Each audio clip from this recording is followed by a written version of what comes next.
ટોપ સ્ટોક્સની details સાથે જોડાયા છે સહયોગી નીરજ અને આરતી. આ બંનેને ગુડ મોર્નિંગ. નીરજ, કયા સ્ટોક્સ પર આજે ફોકસ?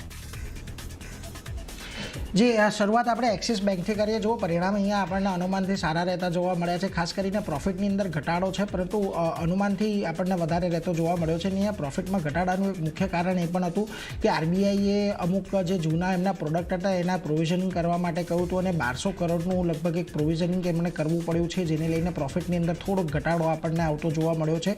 જો કે ઓવરઓલ અહીંયાથી અસેટ ક્વોલિટી આપણને સુધરતી જોવા મળી છે. ખાસ કરીને ગ્રોસ એનપીએમાં પણ અને નેટ એનપીએની અંદર પણ થોડો ઘટાડો આવ્યો છે. સ્લીપેજીસ સિક્વન્શલી ખાસ કરીને આપણને ઘટતા સારા એવા જોવા મળ્યા છે. એટલે અસેટ ક્વોલિટીના મોરચેથી એક સારી એવી આપણને રાહત આવતી દેખાય છે. એના એમ થોડા અહીંયાથી નીચે રહ્યા છે, કારણ કે જે ડિપોઝિટ ગ્રોથ હતો એ થોડોક અહીંયાથી આપણને ઓછો જોવા મળ્યો. એટલે આ બધાને લઈને એનાએમમાં થોડુંક એક દબાણ રહ્યું અને ખાસ કરીને ક્રેડિટ કોસ્ટ જે કંપનીઓ માટે બેન્કો માટે સૌથી મહત્ત્વનું હોય છે એ પણ થોડીક વધારે જોવા મળી, પરંતુ હજી પણ નીચલા સ્તર પર છે, એટલે વધારે ચિંતાની જરૂર નથી. એટલે એક રીતથી કહીએ તો સિક્વન્શલી સારું ક્વાર્ટર રહ્યું છે. કમ્પેરેટિવલી થોડોક ઘટાડો છે, પરંતુ અનુમાન મુજબનું અને સારું પરફોર્મન્સ અહીંયાથી જોવા મળ્યું છે. એટલા માટે જુઓ, બધી બ્રોકરેજો પણ આજે તમને અહીંયા પોઝિટિવ છે. CLSA આઉટ પરફોર્મ સાથે 1400ના ટાર્ગેટ આપી રહ્યું છે. બર્ન્સ્ટેઇન આઉટ પરફોર્મના રેટિંગ સાથે 1250ના, HSBC બાય કોલ સાથે 1460, નોમુરા બાય કોલ સાથે 1140, જેફરીસ બાય કોલ સાથે 1430, ઇન્ક્રેડ એડ કોલ સાથે 1500 અને ડેમ કેપિટલ બાય કોલ સાથે 1370ના ટાર્ગેટ આપી રહ્યું છે. એટલે દરેક મોરચે સારા પરિણામો જોઈએ. આજે અહીંયાથી થોડું ઘણું પોઝિટિવિટી આપણને આવતી જોવા મળે છે, કારણ કે ઓવરઓલ ભલે તમને સિક્વન્શિયલી એટલે ક્વાર્ટર બેઝિસ પર ઘટાડો છે, પરંતુ અનુમાન જેટલા પરિણામ આપણને જોવા મળ્યા છે. બીજી તરફ HDFC લાઈફ પર આવો, ટોટલ એપી જુઓ, અહીંયાથી લગભગ 8.5% વધતા દેખાયા છે. વેલ્યુ ઓફ ન્યૂ બિઝનેસની અંદર વાર્ષિક ધોરણે લગભગ 7.5%નો વધારો છે અને value of new business margin એની અંદર આપણને થોડુંક એક ફ્લેટિશ લેવલ પર કામકાજ કરતા જોવા મળી રહ્યા છે અને ન્યૂ બિઝનેસ પ્રીમિયમ લગભગ 10.5% જેટલા વધતા દેખાયા છે. એટલે દરેક મોરચે અહીંયાથી એક સારા પરિણામો છે. ખાસ કરીને એપી ગ્રોથ અહીંયાથી 9% પર છે, જે ખાસ કરીને થોડોક સ્લો નરમ રહેતો જોવા મળ્યો છે, એટલે એના પર એક ધ્યાન રાખવાનું.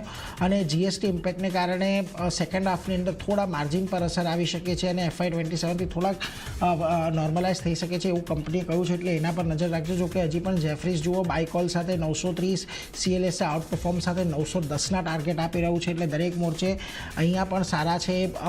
પહેલાં 6 માસિકનું પ્રદર્શન પણ સારું છે, એટલે આજના દિવસે તમને HDFC લાઈફ પણ એક પોઝિટિવિટી બતાવી શકે છે. સામે પક્ષે ઓબેરોય રિયલ્ટીના પણ પરિણામ આવતા દેખાયા. સારા પરિણામો છે. નેટ પ્રોફિટ 29% જેટલા વધ્યા છે. રેવન્યુ અહીંયાથી આપણને 35% જેટલી વધતી દેખાય છે. એબિટાની અંદર 25%નો વધારો છે, પરંતુ માર્જિન થોડાક અહીંયાથી ઘટતા જોવા મળ્યા છે. 61%થી ઘટીને 57.3%. એટલે એના લઈને થોડીક એક ચિંતા કદાચ આજે તમને ઓબેરોય રિયલ્ટીમાં જોવા મળી શકે, એટલે એના પર એક ફોકસ રાખજો. ઓવરઓલ પરિણામો સારા છે. માર્જિનને લઈને થોડીક ચિંતા આજે અહીંયા કદાચ જોવા મળે. બીજી તરફ KEI ઇન્ડસ્ટ્રીઝ સારો ગ્રોથ છે. અહીંયા વાર્ષિક ધોરણે પરિણામમાં પણ જુઓ, પ્રોફિટ અહીંયા 31% વધ્યો છે. રેવન્યુ લગભગ 20% વધી છે. એબિટામાં પણ 20%નો વધારો છે. માર્જિન 9.8% પર હતા, 9.9% પર રહ્યા છે. હવે અહીંયા જે ઓલમોસ્ટ બાકીના નંબર્સ છે તે આપણને અહીંયાથી અનુમાન મુજબના રહેતા જોવા મળ્યા છે. એક જે ટોટલ ગ્રોથ છે એની અંદર એક કેબલ એન્ડ વાયર બિઝનેસનો પણ એક સારો ગ્રોથ અહીંયાથી આપણને આવતો જોવા મળી રહ્યો છે. એક્સપોર્ટની અંદર એક ખાસો એવો વધારો છે, એટલે એ બધાને લઈને પણ એક ખાસ અહીંયાથી ધ્યાન રાખવાનું. એટલે જો મોર્ગન સ્ટેનલી પણ ઓવરવેટ કોલ સાથે 4825ના ટાર્ગેટ આપી રહ્યું છે, એટલે KEI ઇન્ડસ્ટ્રીઝ આજના દિવસમાં તમને પોઝિટિવ રહેતું જોવા મળી શકે છે.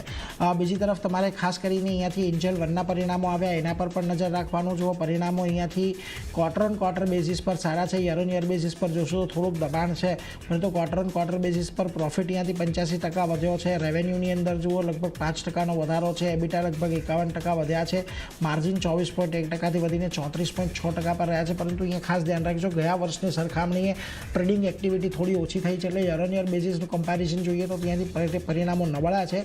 પરંતુ ઓવરઓલ એક સિક્વન્શિયલી ગ્રોથ છે, એને કદાચ બજાર આજે થોડુંક થમ્સઅપ આપે, એટલે એના પર એક નજર રાખવાની.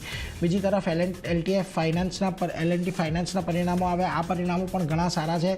નેટ પ્રોફિટ લગભગ 5.5% વધ્યો છે. રેવન્યુ ગ્રોથ 8%નો છે. NII લગભગ 10.3% પર છે, એટલે એના પર તો એક નજર રાખવાની જ. પરંતુ અહીંયાથી ખાસ કરીને એમનો જે AUM ગ્રોથ છે, પહેલી વખત એમનો AUM રિટેલ AUM લગભગ 1 લાખ કરોડને પાર પહોંચતો જોવા મળ્યો છે. એમના જે ડિસ્બર્સમેન્ટ આ ક્વાર્ટરની અંદર આપણે જોયા છે એ પણ લગભગ મલ્ટી ક્વાર્ટર હાઈ પર આપણને જોવા મળી રહ્યા છે. એટલે દરેક મોરચેથી અહીંયાથી એક સારો એક પરિણામ આપણને અત્યારે તો આવતા જોવા મળ્યા છે. પરંતુ એક વાત આજના દિવસે ખાસ ધ્યાન રાખજો કે આ સ્ટોકની અંદર ખૂબ સારી રેલી છેલ્લા ઘણા દિવસની અંદર આવી ગઈ છે. ગઈકાલે પણ અહીંયા એક 52 સપ્તાહના એક નવા હાઈ બન્યા હતા. એટલે કદાચ આજે સારા પરિણામ છતાં પણ તમને અહીંયા પ્રોફિટ બુકિંગ જોવા મળે એટલા માટે જુઓ.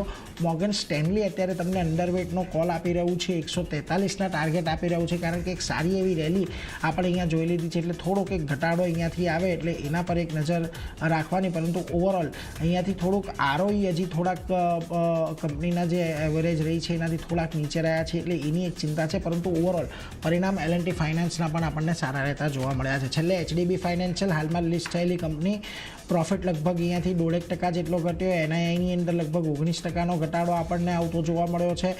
જે ઓપરેટિંગ કોસ્ટ છે એની અંદર ઘટાડાને કારણે NII થોડાક વધતા દેખાયા છે. જો કે અહીંયા ક્રેડિટ કોસ્ટ થોડીક વધારે છે. NPS પણ અહીંયાથી સ્ટેબલ રહેતા જોવા મળ્યા છે. એટલે એ બધા પર એક ખાસ ધ્યાન રાખવાનું. ને AUM ગ્રોથની અંદર પણ કોઈ બહુ વધારે મોટો ઉછાળો આવતો જોવા નથી મળ્યો, એટલે એને લઈને ખાસ ધ્યાન રાખજો. જો કે અહીંયા મોર્ગન સ્ટેનલી ઇક્વલ વેટ કોટ સાથે 805 અને જેફરીઝ બાય કોલ સાથે 900ના ટાર્ગેટ આપી રહ્યા છે. પરંતુ અહીંયાના પરિણામો થોડાક નરમ છે, વધારે ઘટાડા તરફી પણ નથી કે બહુ સારા પણ નથી. એટલે અહીંયા થોડોક ન્યુટ્રલ કારોબાર રહી શકે છે. પરંતુ આજે ખાસ કરીને axis bank, HDFC life, KEI industries, L&T finance, આ બધા પર એક નજર રાખવાની રહેશે. આરતી, તમારી પાસે લાંબુ લિસ્ટ, ખાસ ક્યાં નજર? જે જ્યાં સમાચારનું રિએક્શન જોવા મળશે એવા કાઉન્ટર ફોકસમાં રહેશે. BEL સાથે શરૂઆત કરીએ તો ઓર્ડર મળવાના સમાચાર આ કંપની માટે આવતા દેખાયા છે. લગભગ 592 કરોડનો ઓર્ડર કંપનીને મળ્યો છે અને ટેન્ક સબ સિસ્ટમ્સ, કમ્યુનિકેશન ગિયર અને કોમ્બેક્ટ મેનેજમેન્ટ સિસ્ટમ માટેના ઓર્ડર કંપનીને મળતા દેખાઈ રહ્યા છે. તો BEL આજે એક ફોકસમાં રાખવાનું રહેશે. અહીંયા આ સમાચારના લીધે તેજી આગળ વધતી દેખાઈ શકે છે.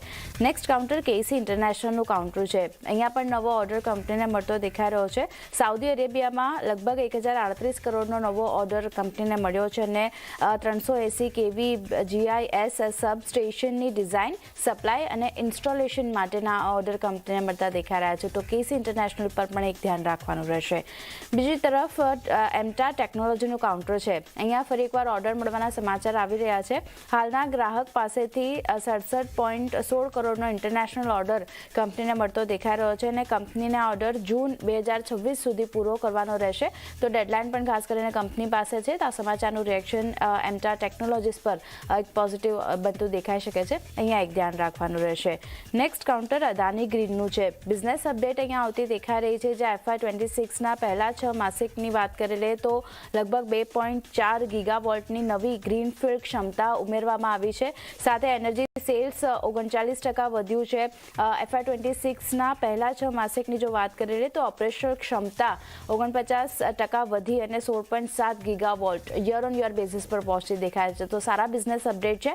અદાની ગ્રીન પર એક ધ્યાન રાખવાનું રહેશે.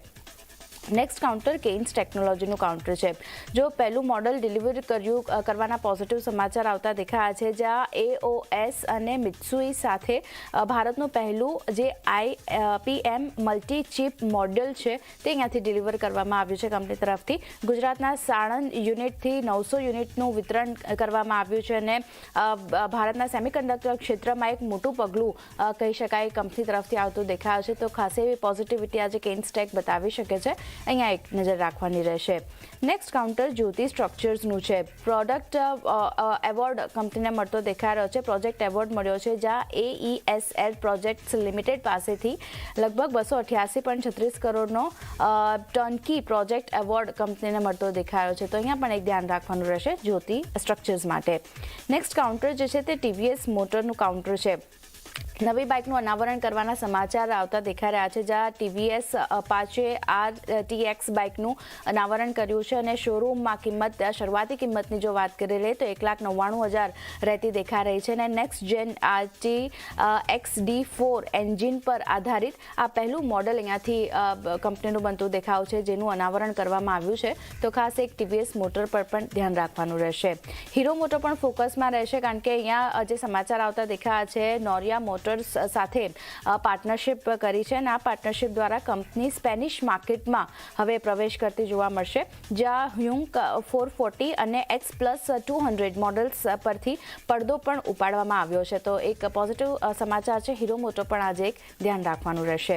રેન ઇન્ડસ્ટ્રીઝની જો વાત કરી લઈએ તો કરાર કરવાના પોઝિટિવ સમાચાર અહીંયા પણ બનતા દેખાઈ રહ્યા છે, જ્યાં રેન કાર્બન કેનેડા આઈએનસીએ ગ્રીન ગ્રેફાઇટ ટેકનોલોજી આઈએનસી સાથે કરાર કર્યા છે અને રેન ઇન્ડસ્ટ્રીઝની સબસિડરી કંપની છે રેન કાર્બન કેનેડા આઈએનસી, એટલે સબસિડરી કંપની દ્વારા કરાર કરવામાં આવ્યા છે. તો થોડું ઘણું રિએક્શન રેન ઇન્ડસ્ટ્રીઝ પર પણ બનતું જોવા મળશે. બેટરી મટીરિયલ સોલ્યુશન ડેવલપ કરવા માટેના આ કરાર કરવામાં આવ્યા છે, જેમાં લિથિયમ આયન બેટરી માટે eco friendly graphite anode active materials develop અહીંયાથી કંપની કરતી જોવા મળશે. તો ખાસ એક ધ્યાન રાખવાનું રહેશે. અહીંયા પણ એક પોઝિટિવિટી સ્ટોક બતાવી શકે છે.